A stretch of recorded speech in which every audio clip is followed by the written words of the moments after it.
بسم اللہ الرحمن الرحیم قل اعوذ برب الناس، کہیے کہ میں پناہ میں آتا ہوں جو تمام انسانوں کا رب ہے اس کی پناہ میں۔ ملک الناس، صرف رب ہی نہیں ہے، بادشاہ ہے، تمام انسانوں کا بادشاہ ہے۔ الہ الناس، تمام انسانوں کا معبود ہے۔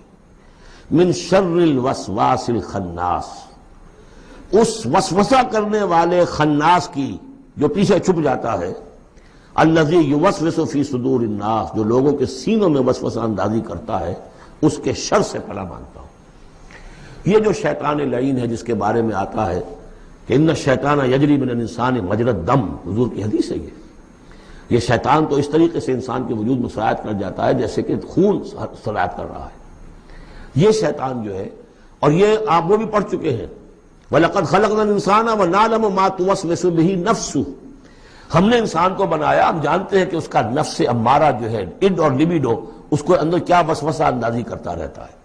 تو شیطان کو بھی کوئی اور اختیار حاصل نہیں ہے، ہمارے اپنے سفلی داعیات، ہمارے جو اینیمل انسٹنکٹس ہیں، ہماری جو خواہشات ہیں، شہوات ہیں، ان کو وہ بھڑکاتا ہے، جس کے لیے حدیث میں آتا ہے کہ اس کی تھوتنی جو ہے وہ زمین جو وہ دل کے اوپر ٹکا کر پھونکے مارنی شروع کرتا ہے تاکہ وہ شہوت میں اشتعال پیدا ہو جائے اور سفلی جذبات میں اشتعال پیدا ہو جائے۔ اس کی اس کو اللہ تعالیٰ نے طاقت دی ہے۔ یہ ہے وسوسہ، وسواس الخناس۔ اور خناس کیوں کہا؟ اگر آپ ذکر کریں گے لا حول ولا قوت الا باللہ، فوراً بھاگ جائے گا۔ تو ذکر سے جب دل خالی ہوتا ہے، دل میں اگر اللہ کی یاد نہیں ہے تو شیطان آئے گا، تھوتنی ٹکائے گا اور پھونکے مارے گا۔ یہ چونکہ شیطان کی یہ ساری ترکیب انسان پر اثر انداز ہوتی ہے اس کے اپنے نفس کے وساطت سے، اندر سے، لہذا اس کے لیے یہ علیحدہ صورت جو ہے وہ قائم کر دی۔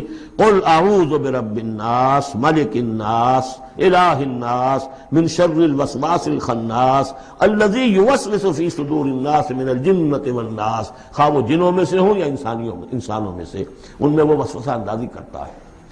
اب اس